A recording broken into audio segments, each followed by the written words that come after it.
We are starting unit 6-7। नीचे मैंने दिया हुआ है आप लोग को। 7 हो गया था, 8 से स्टार्ट करना था, राइट? ओके। दो बार प्रिंट निकल गया, मैंने यही पीडीएफ सेम भेज दी उसको, उसने दूसरी बार भी निकाल दिया 6-7। तो we are moving with the 8th unit, diet in diseases. ठीक है, बेसिक प्रिंसिपल्स। अब डिसीजेज में किस टाइप की डाइट लेनी है वो पढ़ने वाले हैं, प्रैक्टिकल है। ठीक है, सो डाइट थेरेपी क्या होती है? डाइट थेरेपी ये टर्म आ सकती है। डाइट थेरेपी क्या है? ये यूज है थेरापेटिक डाइट। थेरापेटिक डाइट मतलब मेडिकल डाइट टू प्रिवेंट और टू क्योर और टू कंट्रोल किसको? डिसीजेस को। एक थेरापेटिक डाइट जो है ये एक मॉडिफाइड नॉर्मल डाइट है। ठीक है, जिसको मॉडिफाई कर दिया बट वो है नॉर्मल। आगे बात करें, कैन फूड क्योर डिसीज? क्या खाना क्योर कर सकता है डिसीज को? तो disease can be cured by the diet. Nutritional deficiency जो डिसीज होती है ये डाइट से ही ठीक होती है। जैसे स्कर्वी हो गया, scurvy is caused by vitamin C के कम हो गया। ठीक है, तो और विटामिन ए की डिफिशियंसी से विटामिन ए रिच फूड खा लो। जैसे आंखें लोगों की कमजोर हो जाती तो फिर डॉक्टरों ने दवाइयों के साथ साथ विटामिन ए का खाना भी खाने बोलता है। Then disease controlled by diet. तो कौन कौन सी डिसीजेस कंट्रोल हो सकती हैं? डायबिटीज, फिनाइलकीटोन्यूरिया। फिनाइलकीटोन्यूरिया मतलब पता है? नहीं। कीटोन बॉडीज यूरिन में आना। ठीक है, देन इसमें फैट ज्यादा हो जाता है बॉडी में। देन कोरोनरी हार्ट डिसीजेस, ऐसी हार्ट डिसीजेस जो कोरोनरी एक आर्टरी होती है जो हार्ट को क्या सप्लाई करती है? हार्ट को ब्लड सप्लाई करती है। जब उसमें ब्लॉकेज आता है ड्यू टू कोलेस्ट्रॉल डिपोजिशन और समथिंग एल्स, वहां पे कोरोनरी हार्ट डिसीज आती है। देन डिसीज जो है डाइट से नहीं ठीक हो सकती, तो बैक्टीरियल इन्फेक्शन, वायरल इन्फेक्शन, इन सब से क्या होगा? डाइट से ये चीज ठीक है नहीं हो सकती, तो हमें इसमें फिर मेडिसिन लेनी पड़ेगी। डाइट जो है ये हेल्प करता है फास्टर रिकवरी में और न्यूट्रिशन को मेंटेन करने में। टाइप्स देखें डिसीजेस के, तो एक टाइप होता है कि न्यूट्रिएंट डिफिशियंसी की वजह से हो गया। सेकेंड होता है कि जो डिसीज है ये पार्शियली रिलेटेड है डाइट से, थोड़ा बहुत कहीं ना कहीं कनेक्टेड है। और तीसरा कि डायरेक्टली रिलेटेड टू डाइट है ही नहीं। ठीक है, देन थेरापेटिक डाइट के बारे में बात करें। What is therapeutic diet? ये डायरेक्टली आ सकता है या जो फर्स्ट क्वेश्चन होता है ना उसमें आ सकता है। तो थेरापेटिक डाइट जो है ये एक मॉडिफाइड वर्जन ऑफ डाइट है जो कि पेशेंट के डिसीज और न्यूट्रिशनल नीड के अकॉर्डिंग प्रिपेयर किया जाता है। जैसे मैंने आप लोग को बोला, आप सिंपल शब्दों में से मेडिकल डाइट समझ सकते हो। फिर how disease affect nutritional requirement, कैसे डिसीज जो है वो न्यूट्रिशनल रिक्वायरमेंट को अफेक्ट कर सकती है। तो सबसे पहले नेफ्राइटिस। नेफ्राइटिस सुना है कभी? क्या होता है? किडनी पता होगा सबको। ठीक है, किडनी का जब हम किडनी को काट कर देखेंगे, बीच से काट देंगे, ट्रांसफर सेक्शन देखेंगे उसका, तो किडनी में ना हमें इस टाइप का स्ट्रक्चर दिखता है। बाहर वाले स्ट्रक्चर को कॉर्टेक्स बोलते हैं। ये जो मैंने पिरामिड जैसे स्ट्रक्चर बनाए हैं इन्हें मेडुला बोला जाता है। जब इन मेडुला को भी फर्दर जूम आउट करेंगे ना तो यहाँ हमें बहुत छोटे छोटे से, ये जो मैं स्ट्रक्चर बना रही हूँ, रुको मैं इसको सीधा बना दूं, अभी जो मैं स्ट्रक्चर बना रही हूँ वो दिखता है। ठीक है,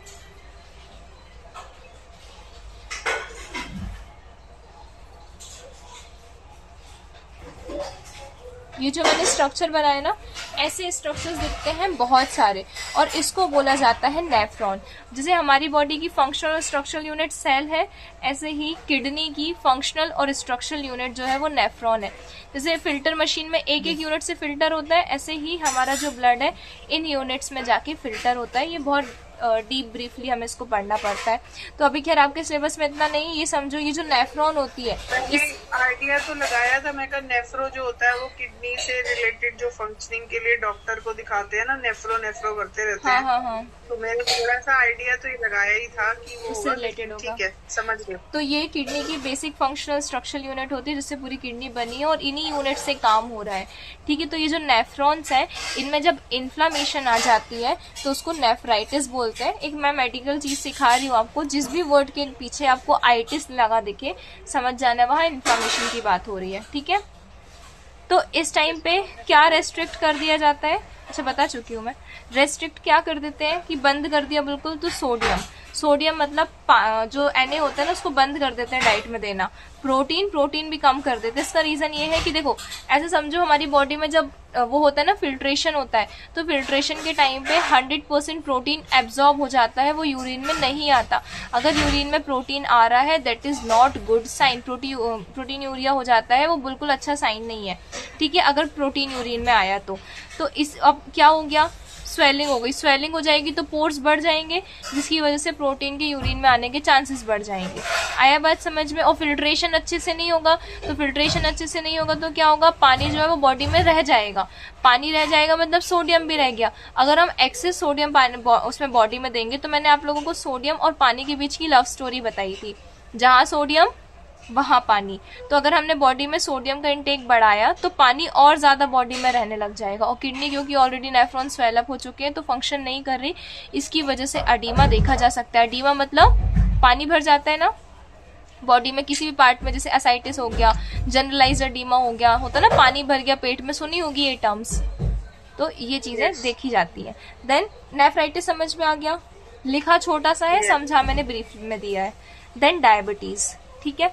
डायबिटीज बहुत कॉमन है, बहुत सुना होगा। जिस सोसाइटी में रहते हो सोसाइटी में ही हो सकता है 2 घर छोड़ के किसी को डायबिटीज हो, है ना। सो डायबिटीज में क्या होता है, अवॉइड शुगर। डायबिटीज का थोड़ा सा मैकेनिज्म बता देती हूँ। एक्चुअल में होता क्या, हमारा जो पैंक्रियाज होता है, पैंक्रियाज सुना है? तो पैंक्रियाज जो होता है उससे एक हार्मोन निकलता है जिसको क्या बोलते हैं, इंसुलिन बोलते हैं। ये इंसुलिन क्या करते हैं, ये हमारी बॉडी में जो भी ग्लूकोज एक्स्ट्रा है, मैं ये नहीं बोल रही हूँ पूरा ग्लूकोज, क्योंकि ग्लूकोज हमारी बॉडी में क्या देता है, हमको एनर्जी देता है। तो हमारी बॉडी में जहां से भी एनर्जी आ रही है वो ग्लूकोज की वजह से आ रही है। तो पूरा ग्लूकोज नहीं, सिर्फ उतना ग्लूकोज जो हमारी बॉडी में एक्सेस है। और बॉडी में नहीं, ब्लड में एक्सेस है, क्योंकि इंटेस्टाइन से एब्जॉर्ब होके कहाँ जाएगा, ब्लड में। तो ब्लड में ग्लूकोज यूज जहां जहां हो रहा है वहां तो पहुंच रहा है, पर जो एक्सेस ग्लूकोज है, जो ज्यादा ग्लूकोज है ब्लड में, उस पे इंसुलिन एक्ट करता है और सेल, जो लीवर के सेल्स होते हैं ना, उनके गेट ओपन कर देता है और इस ग्लूकोज को, इसको रिसेप्टर्स बोलते हैं ना। हाँ सही बोल रहे हो आप। तो वो रिसेप्टर्स पे इंसुलिन जाके अटैच हो जाता है, जिसकी वजह से मेम्ब्रेन जो है वो परमिएबल हो जाती है। अगर ये वर्ड नहीं समझ में आ रहा तो उसको ऐसे ही समझो कि गेट ओपन हो जाते हैं, जिससे ये ग्लूकोज ग्लाइकोजन में कन्वर्ट होके इस सेल के अंदर आ जाता है और यहाँ पे वो ग्लाइकोजन के फॉर्म में स्टोर होता है। फिर कभी ऐसा हुआ कि ग्लूकोज बॉडी में ग्लूकोज की कमी हो जाएगी, तो फिर यही ग्लाइकोजन जो है, जब इंसुलिन वाले रिसेप्टर्स नहीं आते तो यही जो गेट है ये वापस से ओपन हो जाता है और ये अंदर का ग्लाइकोजन बाहर ग्लूकोज में कन्वर्ट होके ब्लड में आ जाता है, जिसकी वजह से हमें एनर्जी मिल जाती है। जैसे फास्टिंग हो गया या हम हड़ताल पर बैठ गए, तो दिस टाइप की कंडीशन, ठीक है। सो ये होता है तो इसमें क्या होगा, इंसुलिन बढ़ जाएगा। सॉरी डायबिटीज में बोल रही हूँ, इंसुलिन बढ़ जाएगा। डायबिटीज में क्या होगा, इंसुलिन कम हो जाएगा, ठीक है। बॉडी में इंसुलिन होगा नहीं। 2 टाइप की डायबिटीज होती है। एक केस में ये होता है कि इंसुलिन बॉडी में है ही नहीं, दूसरा ये कि इंसुलिन तो है पर बॉडी में इतना ग्लूकोज है कि इंसुलिन इफिशिएंटली काम नहीं कर पा रहे। खैर again it is not important. तो डायबिटीज की बात करें तो सबसे पहले क्या अवॉइड करनी है, शुगर अवॉइड करनी है, ठीक है, क्योंकि ऑलरेडी ब्लड में ग्लूकोज है। फिर गिव कॉम्प्लेक्स कार्बोहाइड्रेट, ऐसे कार्बोहाइड्रेट देने जो कॉम्प्लेक्स है। कॉम्प्लेक्स मतलब ऐसे देखो, जैसे सिंपल शुगर नहीं देनी। जैसे रोटी भी हम देते हैं ना, तो आपने देखा होगा डायबिटीज वालों को रोटी 2 या 3 ही मिलती है पूरे दिन भर में, ज्यादा नहीं देते उनको, ठीक है। तो कॉम्प्लेक्स कार्बोहाइड्रेट मतलब रागी की रोटी दे दो, मल्टीग्रेन रोटी दे दो, तो इससे कार्बोहाइड्रेट भी मिलेगा। कॉम्प्लेक्स होगा तो उसको तोड़ने में भी टाइम लगेगा और डायरेक्टली ग्लूकोज नहीं मिलेगा। पर जैसे शुगर ही खा ले तो उसमें तो डायरेक्ट एब्जॉर्ब्ड वो है ना, एब्जॉर्ब बोल रही हूँ, डिजॉल्व शुगर है। देन रिड्यूस सैचुरेटेड फैट, और साथ में सैचुरेटेड फैट भी कम करना है। मतलब जो एनिमल से फैट आ रहा है ना, जिसे हम घी बोलते हैं, चीज बोलते हैं, पनीर बोलते हैं, ये सब भी इस टाइम पे कम करना होता है, क्योंकि बॉडी में वैसे भी ग्लूकोज नहीं है, तो ग्लूकोज को स्टोर करने की जगह नहीं है। और अगर फैट ज्यादा आ गया तो फैट ऐसा काम करने लग जाएगा एनर्जी गिवन का, और ग्लूकोज और बढ़ जाएगा। तो इसलिए फैट को भी मेंटेन करना है, ठीक है। फिर टाइफाइड फीवर की बात करें तो टाइफाइड फीवर में क्या होता है, टाइफाइड तो एक ना एक टाइम पे या तो आप लोग को हुआ होगा या घर में किसी को हुआ होगा, देखा हो, सबने फेस किया होगा। तो इसमें एनर्जी इंक्रीज करते हैं, प्रोटीन इंक्रीज करते हैं, और आपने देखा होगा जिनको टाइफाइड होता है उन्हें आईवी लगाई जाती है और डॉक्टर उसको बहुत सारा पानी पीने के लिए बोलता है, ठीक है। तो प्लेंटी ऑफ फ्लूइड्स दिया जाता है क्योंकि डिहाइड्रेशन हो जाता है। आगे बात करते हैं फैक्टर्स अफेक्टिंग न्यूट्रिएंट रिक्वायरमेंट। अब ऐसे कौन कौन से फैक्टर्स हैं जो न्यूट्रिएंट रिक्वायरमेंट को अफेक्ट कर सकते हैं। तो सबसे पहले न्यूट्रिशनल स्टेटस। न्यूट्रिशनल स्टेटस मतलब क्या होता है, बताना जरा मुझे। ये इम्पोर्टेंट लग रहा है ना। हाँ, that's why I star marked here. Then physical activity. Okay. ठीक है, फिजिकल एक्टिविटी भी बहुत डिफाइन करती है। अगर आप ऐसा समझो कि एक घर पे सेडेंटरी लाइफस्टाइल जी रहा है, लाइक उसका काम पूरा लैपटॉप पे बैठा बैठा हो रहा है, और एक को वर्क फील्ड पे फील्ड वर्कर है वो, तो नॉर्मल सी बात है फील्ड वर्कर की जो वो होगी डाइट होगी वो ज्यादा होगी। अगर दोनों same age group same gender क्या कर रहे हैं, शेयर कर रहे हैं, तो नॉर्मल सी बात है क्योंकि फिजिकल एक्टिविटी वहां ज्यादा है। ठीक है। Then metabolic demand. Metabolic demand मतलब अब बॉडी क्या चाह रही है, इसको समझो कोई प्रेग्नेंट फीमेल होगी तो ऑब्वियसली सी बात है उसकी मेटाबॉलिक रेट हाई होगा, तो फिर metabolic demand. Then digestive efficiency, उस बॉडी की डाइजेस्टिव इफिशियंसी कितनी अच्छी है। अगर कोई ओल्ड पर्सन होगा तो नॉर्मल सी बात है कि उसका जो डाइजेस्टिव इफिशियंसी होगा as compare to adult person वो कम होगा। देन एब्जॉर्प्शन रेट क्या है, इसमें भी आप सेम एज ले सकते हो एग्जाम्पल में। एंड देन एक्सक्रीशन की बॉडी में एक्सक्रीट कितना हो रहा है। लेकिन आपने ऐसे पर्सन भी अपनी लाइफ स्टाइल में देखे होंगे जो दिन में 4-4, 5-5 बार फ्रेश होने जाते हैं, ऐसा भी आपने देखा होगा, है ना। So that is also depend on excretion. So ये होता है हमारा फैक्टर्स जो जिसपे न्यूट्रिएंट रिक्वायरमेंट अफेक्ट होती है। फिर effects of disease on food intake. अब डिसीजेस का क्या इफेक्ट पड़ता है फूड इनटेक पे, वो पढ़ने वाले। तो डिसीजेस जो हैं वो क्या क्या कॉज कर सकती है, भूख ना लगना। अब भूख ना लगने का भी एक रीजन ये है कि बॉडी जो है या तो ये डिसीज की वजह से हो रहा है कि वो डिसीज ही बॉडी में भूख ना लगने दे रही है। इससे क्या होगा कि अगर हम खाना खाएंगे एनर्जी मिलेगी तो डिसीज जो है वो कमजोर हो जाएगी। दूसरा ये भी कि बॉडी ही भूख नहीं लगने दे रही है क्योंकि हम खाना खाएंगे तो एनर्जी उसमें वेस्ट हो जाएगी, तो डिसीज को मारने के लिए एनर्जी नहीं रहेगी। ठीक है। देन इंक्रीज हंगर, किसी किसी डिसीज में हंगर इंक्रीज हो जाती है। एग्जाम्पल दो फटाक से, के पेट में जो वॉर्म इन्फेक्शन होता है उनकी वजह से। देन पुअर डाइजेशन, डाइजेशन ही अच्छा नहीं है। पुअर डाइजेशन होगा तो डिफरेंट टाइप की बीमारियां वैसी देखने मिल जाएंगी। ठीक है। लाइक आयुर्वेदा में कहा जाता है जितना अच्छा गट है उतनी अच्छा आपकी स्वास्थ्य है। देन पुअर एब्जॉर्प्शन, एब्जॉर्ब भी अच्छे से नहीं हो रहा है, अगेन ये गट हेल्थ से रिलेटेड है। देन फूड इंटॉलरेंस, जैसे होता है ना किसी किसी को लैक्टोज इंटॉलरेंट पर्सन होते हैं, बिल्कुल खाना ही नहीं है दूध से रिलेटेड चीजें, किसी को पीनट से एनर्जी होती है, तो सपोज करो किसी फूड से इंटॉलरेंस है। फिर नीड फॉर फ्रीक्वेंट मील्स, और ऐसे लोग जिन्हें थोड़ी थोड़ी देर में खाने की जरूरत है, ये खाने की जरूरत पड़ती है। अच्छा, थोड़ी थोड़ी देर में खाना इज गुड और नॉट। फ्रीक्वेंट मील्स जो है it is depend on the age. छोटे बच्चों को फ्रीक्वेंट मील्स देनी है, बूढ़े लोगों को फ्रीक्वेंट मील्स देनी है, पर एडल्टहुड में frequent meals is not good. ठीक है। तो फ्रीक्वेंट मील्स डिपेंड करते हैं कि वो किस एज में बिलोंग कर रहा है। इवन जो प्रेग्नेंट फीमेल्स है उनको भी हमें फ्रीक्वेंट मील्स ही प्रोवाइड करनी है। क्लियर हुआ। Then types of dietary. अब किस किस टाइप की डाइटरी हो सकती है, डाइट हैबिट्स, ये है तो मॉडिफिकेशंस देखते हैं। तो चेंज इन फूड कंसिस्टेंसी। ठीक है, मतलब फूड की जो कंसिस्टेंसी है, कंसिस्टेंसी समझते हो ना, तो चेंज इन फूड कंसिस्टेंसी में ही चेंज। हाँ वो लिक्विड सॉलिड है, कंसिस्टेंसी मींस लिक्विड सॉलिड, वही। हाँ बोल सकते हो आप, लाइक उसका जो क्वांटिटी की बात भी कर सकते हो इसमें आप। ठीक है। सो फूड की कंसिस्टेंसी चेंज होगी। देन कैलोरीज में इंक्रीज या डिक्रीज होना, उसके न्यूट्रिएंट में बढ़ना या कम होना। ठीक है। फाइबर में बढ़ना या कम होना। रिमूव स्पाइसेस एंड कंडीमेंट, जो भी स्पाइसेस और जो मसाले होते हैं, मिर्ची वगैरह, अदरक वगैरह, ये सारी चीजें। Include and exclude specific food, कुछ खाने को इंक्लूड करना या हटा देना। और मील फ्रीक्वेंसी चेंज करना, ये कुछ मॉडिफिकेशन हो सकते हैं, या हम बोल सकते हैं डाइट्स के टाइप्स हो सकते हैं जो हम पर्टिकुलर स्टेट में किसी ह्यूमन को सजेस्ट करेंगे, किसी इंडिविजुअल को सजेस्ट करेंगे। Then we are moving with the types of therapeutic diet. अब वही थेरापेटिक डाइट पर आए तो क्लियर फ्लूइड डाइट। जो क्लियर फ्लूइड डाइट होती है जिसमें क्या होगा, इंक्लूड पानी, फ्रूट के जूस, क्लियर सूप, टी। ठीक है। We have to use this after surgery और एक्यूट इलनेस। एक्यूट मतलब समझते हो आप लोग, जो इंस्टेंट हुआ है। एक होता है ना बहुत लंबे टाइम से दर्द है, वो क्रोनिक कहलाएगा। एकदम से जो चीज होती है वो एक्यूट कहलाती है। तो कोई एक्यूट बीमारी हो गई है या सर्जरी हुई है तो उस टाइम में क्यों बड़ी बीमारी नहीं होती, बड़ी बीमारी भी होती है एक्यूट में। अब अगर किसी को ऐसे समझ लो किसी का एक्सीडेंट हो गया तो वो एक बड़ी कंडीशन में काउंट होगा ना। ठीक है। तो एक्यूट जो इंस्टेंट हो रहा है, क्रोनिक जो धीरे धीरे ग्रेजुअली इंक्रीज हो रहा है।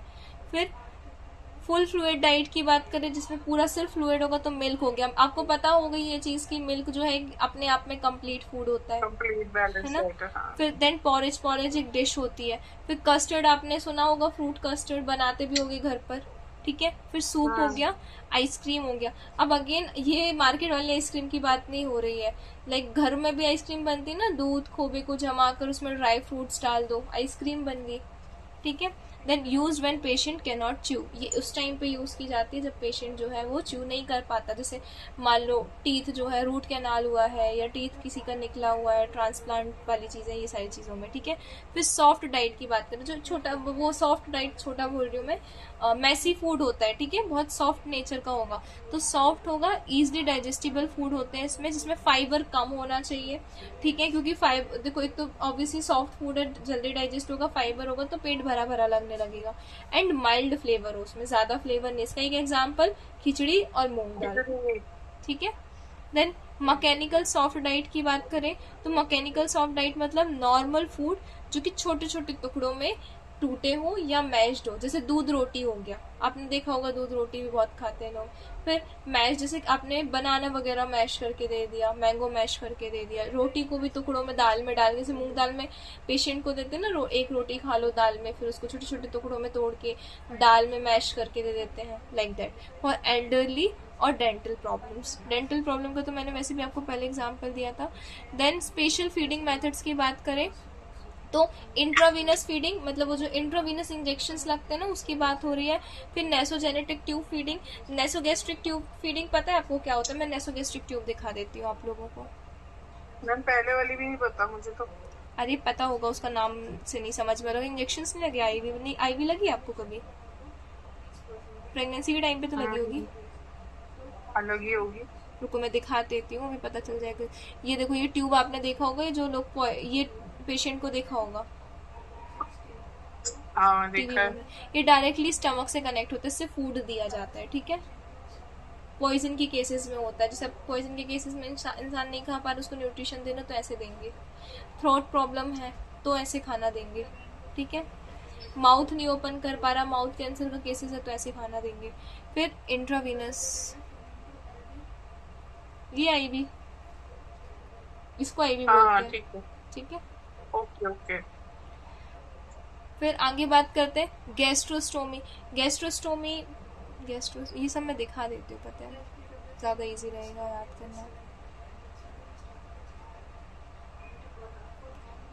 देखो गैस से नाम समझ वाला ना, गैस्ट्रिक मतलब पेट से रिलेटेड, तो इसमें डायरेक्टली पेट में, ये भी आप लोगों ने मूवीज में देखा होगा, जिनको प्रॉब्लम्स होती है ना, पूरा लाइक इसोफेगस में प्रॉब्लम है, थ्रोट में प्रॉब्लम है, तो उन लोगों के साथ ये चीज होती है। मूवीज वगैरह में शायद देखा होगा, वो अपने साथ एक पॉलिथीन लेते हैं, उसमें लिक्विड डालेंगे या इस ट्यूब में लिक्विड डालेंगे और सीधे पेट में जाता है। देखा है ये कभी? रियल लाइफ में नहीं, मूवी में ही देखा होगा। उसके बाद जेजुनोस्टोमी, बच्चा ये और देख लो। जेजू से क्या समझ में आ रहा है?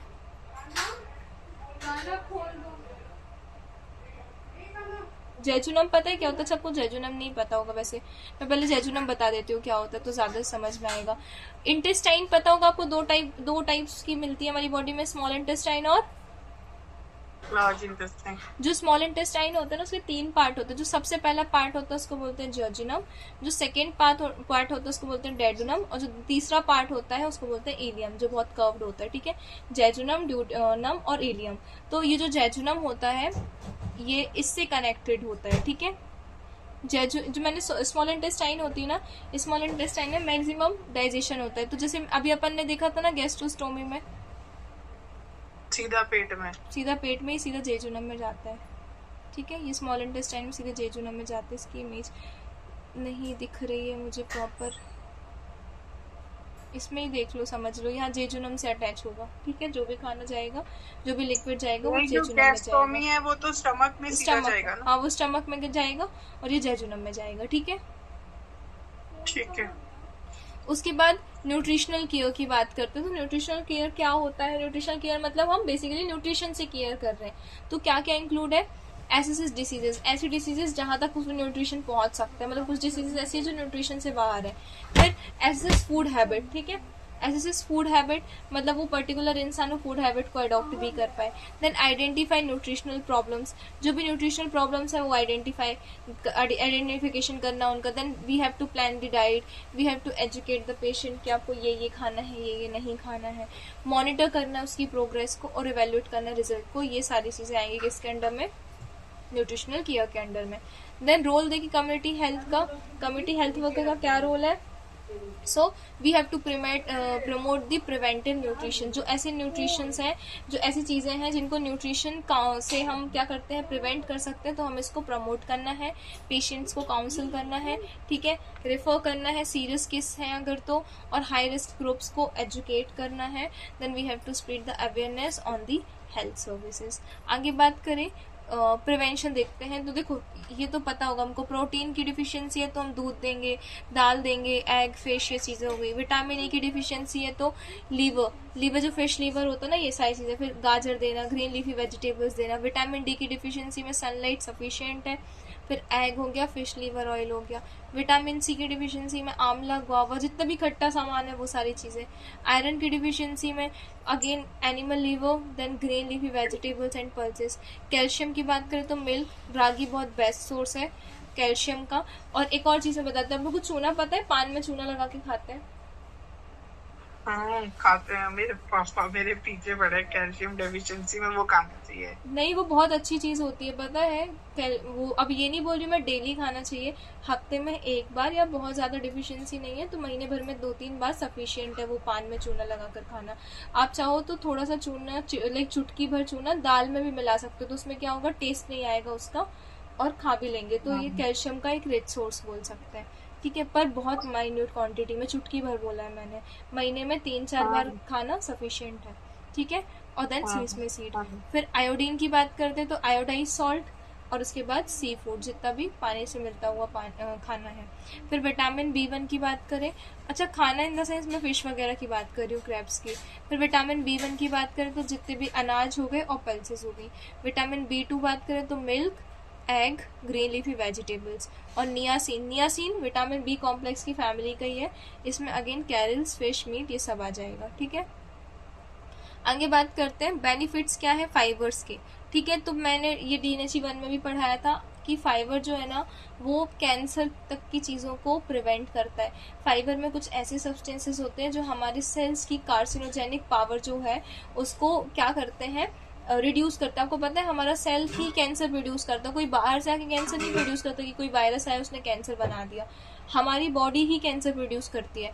जो सेल्स होते हैं ना, ये सेल्स एक लिमिट तक ग्रो करते हैं. ये जैसे ही फील करते हैं ना कि इन्होंने इतना बढ़ गए हैं कि बाजू वाले सेल से टच होने लगे हैं, ये अपनी ग्रोथ को रोक देते हैं. पर जो ऑन्कोजेंस होते हैं, जो कार्सिनोजेनिक सब्सटेंसेस होते हैं, ये इन सेल के ये वाले जीन को म्यूटेट कर देते हैं, ठीक है, बदल देते हैं. इसकी वजह से क्या होता है, ये सेल अपनी ग्रोथ करने की पावर को भूल जाता है, ठीक है, खो देता है बोल सकते हैं. तो जैसे ये दूसरे सेल से टच होगा ना, इसको नहीं पता चलेगा, ये कंटिन्यू ग्रोथ करता रहेगा. सेल की ओवर ग्रोथ से ही ट्यूमर्स बनते हैं ना, उसी को हम कैंसर बोलते हैं.